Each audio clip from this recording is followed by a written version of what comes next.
Sa gitna ng malamig na lupain ng Russia, may isang lugar na tinatawag na Kola Peninsula. Dito, sinimulan ng mga siyentipiko ang isang eksperimento na magpapabago sana sa ating pag-unawa sa mundo. Ang layunin nila, alamin kung ano ang nasa ilalim ng ating mga paa.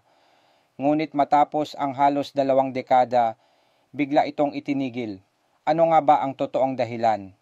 Noong 1970, sa panahon ng Cold War, sinimulan ng mga Ruso ang tinatawag na Kola Super Deep Borehole Project.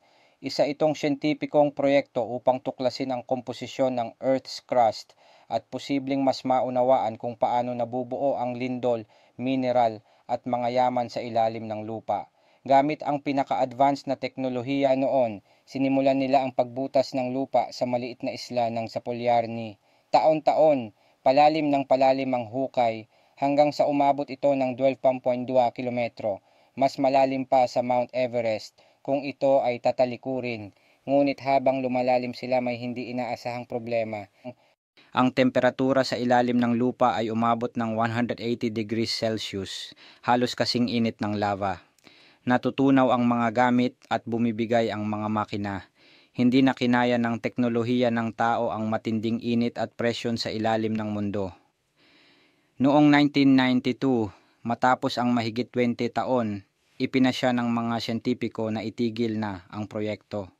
Bukod sa sobrang init, unti-unti ring naubos ang pondo dahil sa pagbagsak ng Soviet Union. Ang dating punong proyekto iniwan ng walang katiyakan. Ang natira na lang, isang malaking bakal na takip sa ibabaw ng misteryosong hukay. Ngunit hindi natapos sa siyensya ang kwento.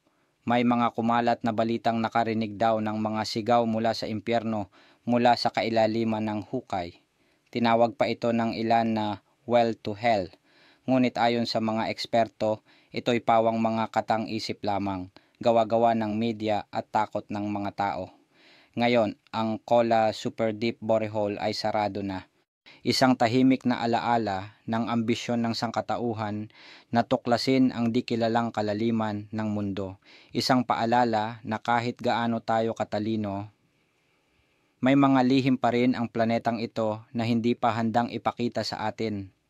Hanggang saan mo kayang tuklasin ang ilalim ng mundo? Follow for more mysterious discoveries.